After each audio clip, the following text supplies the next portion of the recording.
So really quickly, I mean, obviously I like going chronologically through the episode when I kind of do like this end of episode recap thingy majig, but I do want to go immediately back to that scene right there if I can, except that one line from Zeke, not in this room.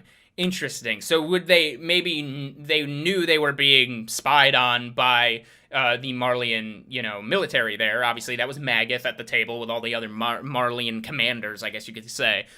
So did they know they were being spied on? I mean, Zeke is many things, but he is not an idiot. Zeke is no moron. We saw him, go toe-to-toe in a tactical chess match with Commander Irvin Smith, okay? He knows what he's doing. He's not an idiot. So maybe there was something that they wanted to talk about it. Oh my god, if you could see that right there. I don't know, I freeze framed on the perfect spot. Look at Reiner's eyes, looking at the machine there that they are listening through, obviously. Anyway, you see his eyeballs. Look at him. Reiner's like, yeah, I know.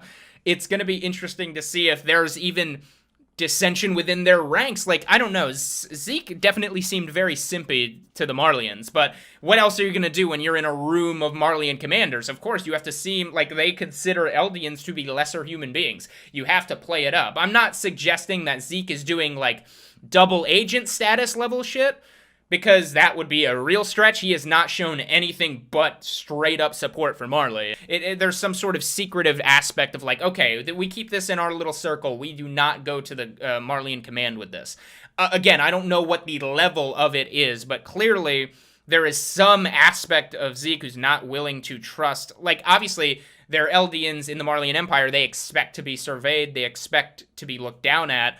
But it seems as though even in those this instance, and he was obviously clearly Reiner is aware also of maybe some Marleyan commanders voyeuristically peeking in on their plans or whatever. I don't know. It's going to be interesting just to see what it's all about. But Zeke confidently proclaimed that he would be able to take Paradise Island in a year, or at the very least, he's going to do everything he can because he only has a year left because of the Curse of the Titans, and then he's going to be transferred over to Colt. But all this being said, there's dissension among the ranks, which I didn't expect, or at least suppose it. I have no idea to the extent. I mean, do I think Zeke is a double agent or anything? No way in hell. He just straight up slaughtered the entire Survey Corps. How could he be a double agent?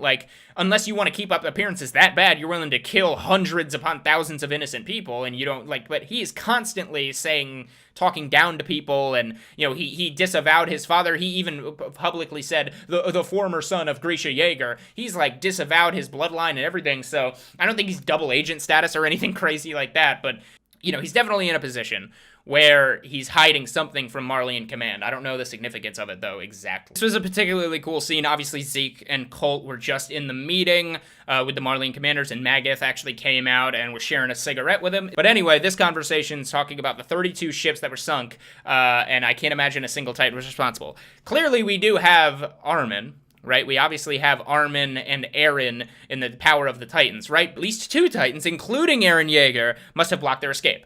I don't know if he's just not realizing that they have the power of the Colossal Titan. I mean, they have to realize that, right? I mean, Bertolt didn't exactly come back with them or anything. That gives me a little hope for our crew, where it's okay, they're at least prepared, and they have been able to see the machinery, 32 ships, and maybe reverse engineer it. Our girl Hanji is a genius. Maybe she was able to reverse engineer to some effect, new machinery. I will say this much. We saw who I think, we don't have confirmation, okay, but I believe it's Jean in the end card of last episode, and I'm gonna skip ahead because this was a big moment that I'm very, very interested to go back to and go frame by frame. Sorry, it's gotta happen. This scene right here, your armband's on the wrong arm. Now, fellow anime onlys, obviously, we don't know for sure, but if Jean has infiltrated, well, again, that's an assumption alone on my part. I don't know for a fact that is Jean. Look, the dark brown sideburns, black slick back hair, I saw what Jean looked like in the trailer, you know what I mean? Let's just assume that my prediction is right about that. I'm 99% sure, again, dark sideburns, brown slick back hair, it's the exact same hairstyle that we saw Jean with a little bit of facial hair in the trailer. Now, fast forward and ageify all the characters. In the trailer, we also saw Eren motherfucking Yeager with long hair. He had like a top knot, I think, to that. If it was a top knot or a ponytail or something, when he was putting on his jacket and had the 70,000 abdominal muscles. And that expression that it looked like he was clocking in at his 9-to-5 cubicle job because he, just doesn't care about anything, considering he's, basically an omnipotent being at this point, having seen like every generation of the world, being the founding titan. Black hair. It looks like a man. And again, the reason I assume it is an infiltrator is because your armband's on the wrong arm. If you're an Eldian in this particular area, you really think they're going to not realize which arm they put the band on? Okay, actually, you know what? Just go to this random person. Look at this also. That's not someone, to be frank, that is not someone who is traumatized. Look at this. Look at everyone and then look at the guy. Look at that. He's faking it. He's like, I'm traumatized, I swear. Like, oh, are you okay? Are you all right? Nani sudene? You're not doing anything or showing any emotion. Look at this face. Oh my god. Okay. My prediction is that it is Eren Yeager right there. That's a fake bandage putting over his eye to kind of mask his identity. But, excuse me. Okay, I had lunch before this. But if Eren is currently there, like, it's over. I mean, these people are gonna die. If this is indeed Eren, and if that was indeed John, our crew has infiltrated, okay? I don't know what their plan is, but, I mean, Eren can bite his hand and kill a bunch of people whenever he wants. Obviously, that would be really, really stupid, because then it would be like, oh, Founding Titan here, and we've infiltrated. It seems like no one is the wiser right now. I mean, I'm not even sure the Marleyans are expecting our crew to be able to have infiltrated. I mean, they're still having this idea that, like, our crew just sat on an island for an extended period of time. Granted, here's the thing. At the end of the day, they don't know that our crew has Grisha's novels and understand the truth of the world. That actually is a really good point. I was just thinking about it. Why would they have anything to worry about? Because they don't know that our crew knows the truth of the world. They didn't know about Grisha's books. That's a really good thing I just thought of. So this is full-on infiltration, I think, where they wouldn't even suspect it. Because why would the Marleyan government or anyone suspect that these people know that there is an ocean? We also had a really good opportunity to meet the other Titans here. We got to meet Galliard, who is the new Jaw Titan who ended up eating Ymir, and we also found out that his brother was Marcel. So, Marcel was eaten by Ymir kind of by accident. We know that. Ymir was just stumbling outside the Titan walls, and she was just, like, lying dormant, and then just out of the blue, rose from the campsite and ate Marcel by chance. Peek, or Piek, again, I apologize if I'm mispronouncing it, she seems to be the Cart Titan, and she doesn't look well. I would venture to say that she's probably on her last leg of her Curse of the Titans. I'm assuming that it's just like she's getting sick because she's been the Titan so long, and they are so, like, normal about seeing her just like this. Was trippy as hell. So here we have what I believe is Galliard, Bertolt, Marcel, and Annie, and obviously it also went to Reiner's younger self. There he is. This is a good shot, actually. He saw all of his friends in those kids. And that actually made me tear up a little bit, because this shows just how tortured Reiner is, to be frank. Like, it's not just fighting his warrior and soldier side. I think Reiner does have reservations deep down, and you can tell he's a tortured soul, because he doesn't know what's real, he doesn't know what's fake, he doesn't know where the facade ends and the truth begins. He's so confused, and you can see moments like this I feel like are desperation, right? It's visible desperation. He is like wishing and wanting to go back to that era. He's wanting and wishing to go back to that era when we were all friends and we were chilling, right? When we were all together and we had hopeful, dreams of the future, etc., etc. Guess what? That all went to the shitter when he went and saw that, hey, the Eldians on the island aren't horrible human beings, and they actually genuinely are just trying to defend themselves and do what they feel like is right. So I had this really good scene too, where Reiner is grilling Falco hardcore about like, oh, what, you're doubting the process, you're poo-pooing the process of becoming a Marleyan warrior, the great honor it is to inherit one of the 9, you son of a bitch. And he's like grilling Falco, but I think this is very much Reiner's like defense mode. It's like, oh, time to be a soldier, right? Boom. Or time to be a warrior, excuse me, boom.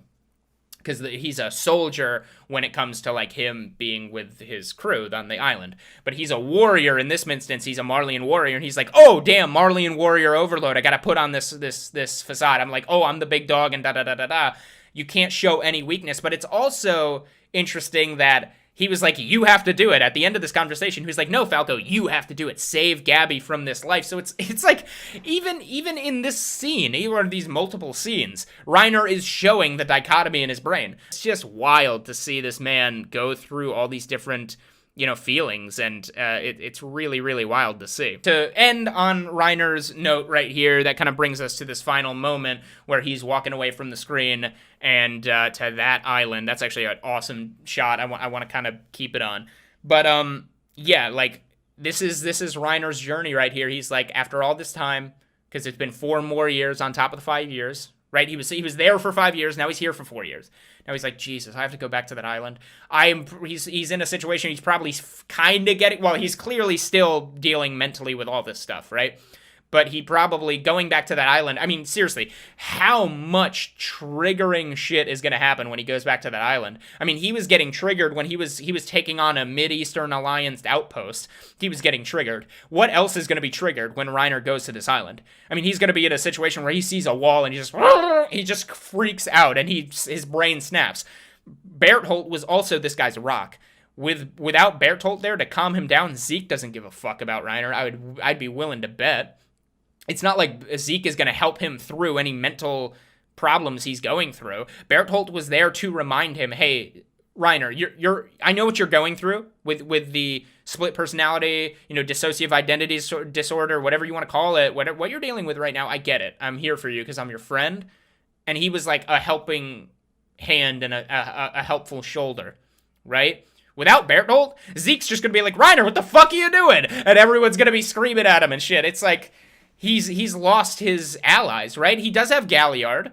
He does have Peak, but Galliard looks like he holds resentment towards Reiner. He's blaming his brother's death on Reiner. I don't know how the hell you can do that. If you're in Galliard's position, how do you blame Reiner for Ymir eating Marcel? How the hell do you blame Reiner for that shit? In any way, shape, or form. It just happened, but obviously Galliard is upset and he's angry, so he needs to blame someone. Might as well blame the only guy who's alive who witnessed that, because it was Marcel, Bertholdt, Annie, and Reiner. Annie's captured still, Bertholdt's dead, and my brother was eaten. You are the only one I can point to and blame from that incident, so screw you, Reiner, I hate you.